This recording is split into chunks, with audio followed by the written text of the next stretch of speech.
আসসালামু আলাইকুম। মিড টক চ্যানেলে সবাইকে স্বাগতম। আজ আমরা শুরু করতে যাচ্ছি একটি গুরুত্বপূর্ণ সিরিজ ভিডিও অ্যান্টিবায়োটিক সম্পর্কে। প্রতিদিন অনেকেই নানা স্বাস্থ্য সমস্যার কারণে অ্যান্টিবায়োটিক ব্যবহার করে, কিন্তু সত্যিই কতজন জানে এগুলো কিভাবে কাজ করে এবং কখন সঠিকভাবে প্রয়োজন। ভুলভাবে অ্যান্টিবায়োটিক নেওয়া শুধু অকার্যকর নয়, বরং ভবিষ্যতে মারাত্মক সমস্যা হতে পারে, যেমন ব্যাকটেরিয়া প্রতিরোধী তৈরি ডেকে আনতে পারে বা অ্যান্টিবায়োটিক রেজিস্ট্যান্স। এই ভিডিওতে আমরা ধাপে ধাপে জানব অ্যান্টিবায়োটিক কী, এটি কিভাবে শরীরের ভেতরে কাজ করে এবং কেন এটি শুধুমাত্র নির্দিষ্ট রোগের জন্য গ্রহণ করা উচিত। যদি আপনি স্বাস্থ্য ও ওষুধ বিষয়ক নির্ভরযোগ্য তথ্য জানতে চান, তাহলে মিড টক চ্যানেলটি সাবস্ক্রাইব করুন এবং বেল আইকনটি প্রেস করুন আর আমাদের সাথেই থাকুন। আপনি কি জানেন, অনেক সময় মানুষ ভুলভাবে অ্যান্টিবায়োটিক ব্যবহার করে, যা শুধু অকার্যকর নয়, বরং শরীরের জন্য মারাত্মক ক্ষতি ও প্রতিরোধী ব্যাকটেরিয়া তৈরি করতে পারে। তাই আজকের সিরিজে আমরা ধাপে ধাপে সবকিছু সহজভাবে বাস্তব উদাহরণ সহ ব্যাখ্যা করব, যেন আপনি বুঝতে পারেন কখন অ্যান্টিবায়োটিক প্রয়োজন আর কখন তা গ্রহণ করা উচিত নয়। প্রথমে আসি মূল প্রশ্নে, অ্যান্টিবায়োটিক আসলে কী? অ্যান্টিবায়োটিক হলো এক ধরনের ওষুধ যা মূলত ব্যাকটেরিয়া বা ক্ষতিকর জীবাণুর বৃদ্ধি থামায় বা ধ্বংস করে। সহজভাবে বলতে গেলে, যখন আমাদের শরীরের ভেতরে কোনো ব্যাকটেরিয়া অতিরিক্ত বৃদ্ধি পায় এবং ইনফেকশন তৈরি করে, তখন অ্যান্টিবায়োটিক তা নিয়ন্ত্রণে রাখে। এটি আমাদের শরীরের রোগ প্রতিরোধ ব্যবস্থার সাথে মিলিত হয়ে কাজ করে, যাতে সংক্রমণ দ্রুত নিয়ন্ত্রণে আসে। উদাহরণ হিসেবে বলা যায় নিউমোনিয়া, যা ফুসফুসে ব্যাকটেরিয়ার কারণ হতে পারে; ইউরিনারি ট্র্যাক ইনফেকশন, যা মূত্রনালীর ব্যাকটেরিয়া দ্বারা সৃষ্টি হয়; স্কিন ইনফেকশন, যেমন সেলুলাইটিস বা বয়েলস; এবং টাইফয়েড, যা স্যালমোনেলা ব্যাকটেরিয়ার কারণে হয়। এই রোগগুলোতে সঠিক অ্যান্টিবায়োটিক নির্ধারিত ডোজে গ্রহণ করলে ব্যাকটেরিয়া ধ্বংস হয়, রোগের উপসর্গ কমে এবং রোগী দ্রুত সুস্থ হয়। কিন্তু সব রোগের ক্ষেত্রে অ্যান্টিবায়োটিক কার্যকর নয়। ভাইরাসজনিত রোগ যেমন সাধারণ ঠান্ডা, ফ্লু বা সর্দি কাশিতে অ্যান্টিবায়োটিক কোনো ভূমিকা রাখে না। তাই সবসময় সঠিক রোগ নির্ণয় এবং চিকিৎসকের প্রেসক্রিপশন অনুযায়ী অ্যান্টিবায়োটিক গ্রহণ করা আবশ্যক। অ্যান্টিবায়োটিক শুধু রোগ নিরাময় করে না, এটি সংক্রমণ ছড়িয়ে পড়া থেকে শরীরকে রক্ষা করে। ব্যাকটেরিয়ার সংখ্যা কমে গেলে শরীরের নিজস্ব প্রতিরোধ ব্যবস্থা সহজেই সংক্রমণকে নির্মূল করতে পারে।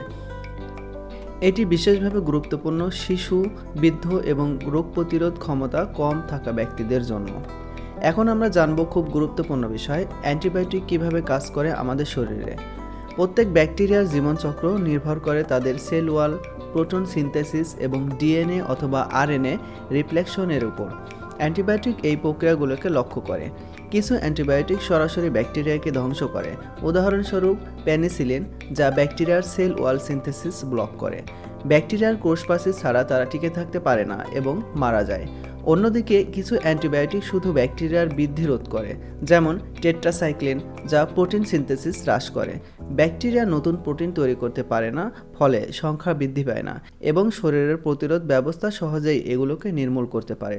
আরও উদাহরণ সিপ্রোফ্লক্সাসিন, যা ব্যাকটেরিয়ার ডিএনএ রিপ্লিকেশনে ব্যবহৃত করে, ফলে ব্যাকটেরিয়া বিভাজন করতে পারে না এবং সংক্রমণ নিয়ন্ত্রণে আসে। অ্যান্টিবায়োটিকের কাজের ধরন বোঝা অত্যন্ত গুরুত্বপূর্ণ। কখনো কখনো অ্যান্টিবায়োটিক ব্যাকটেরিয়াকে সরাসরি মারে না, বরং তাদের বৃদ্ধি বন্ধ করে।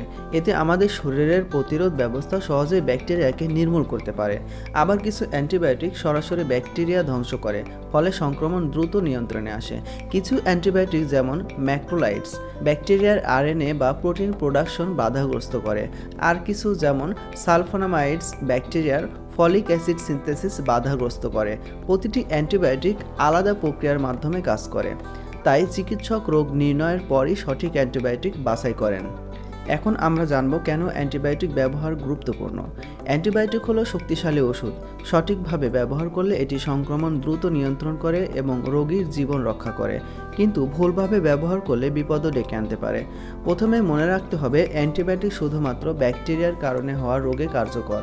ভাইরাসজনিত রোগে যেমন সাধারণ ঠান্ডা বা ফ্লু অ্যান্টিবায়োটিক কাজ করে না। এমন ক্ষেত্রে ওষুধ গ্রহণ করা অকার্যকর এবং শরীরের জন্য ক্ষতিকর। দ্বিতীয়ত, ভুলভাবে অ্যান্টিবায়োটিক ব্যবহার করলে তৈরি হয় অ্যান্টিবায়োটিক রেজিস্ট্যান্স, অর্থাৎ ব্যাকটেরিয়া শেখে কিভাবে ওষুধের প্রভাব এড়িয়ে চলতে হয়। তখন সাধারণ অ্যান্টিবায়োটিক আর কাজ করে না এবং ভবিষ্যতে চিকিৎসা কঠিন হয়ে যায়। রেজিস্ট্যান্স এর ফলে রোগ দীর্ঘস্থায়ী হয়, চিকিৎসা ব্যয়বহুল হয় এবং কখনো কখনো বিপজ্জনক হয়ে ওঠে। তৃতীয়ত, সঠিক ডোজ এবং সময়ানুবর্তিতা অত্যন্ত গুরুত্বপূর্ণ। প্রেসক্রিপশন অনুযায়ী অ্যান্টিবায়োটিক নেওয়া এবং পুরো কোর্স শেষ করা জরুরি।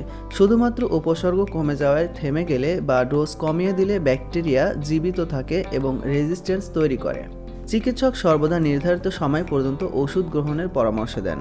অ্যান্টিবায়োটিক ঠিকভাবে ব্যবহারের মাধ্যমে রোগীর দ্রুত সুস্থতা আসে, জটিলতা কমে এবং ভবিষ্যৎ সংক্রমণ প্রতিরোধ করা সহজ হয়। বেশিরভাগ রোগী অ্যান্টিবায়োটিক ব্যবহার করে কিছু সাধারণ ভুলের কারণে সমস্যায় পড়ে। প্রধান কিছু ভুল হলো প্রেসক্রিপশন ছাড়া অ্যান্টিবায়োটিক নেওয়া। অনেক সময় মানুষ নিজে বা বন্ধুদের পরামর্শে অ্যান্টিবায়োটিক শুরু করে। এটি সবচেয়ে সাধারণ এবং বিপজ্জনক ভুল। সব অ্যান্টিবায়োটিক সব রোগে কার্যকর নয়। ডোজ ঠিকমতো না নেওয়া। অনেক রোগী মনে করেন উপসর্গ কমে গেছে, তখন ডোজ কমিয়ে দেয় বা বাদ দিয়ে দেন।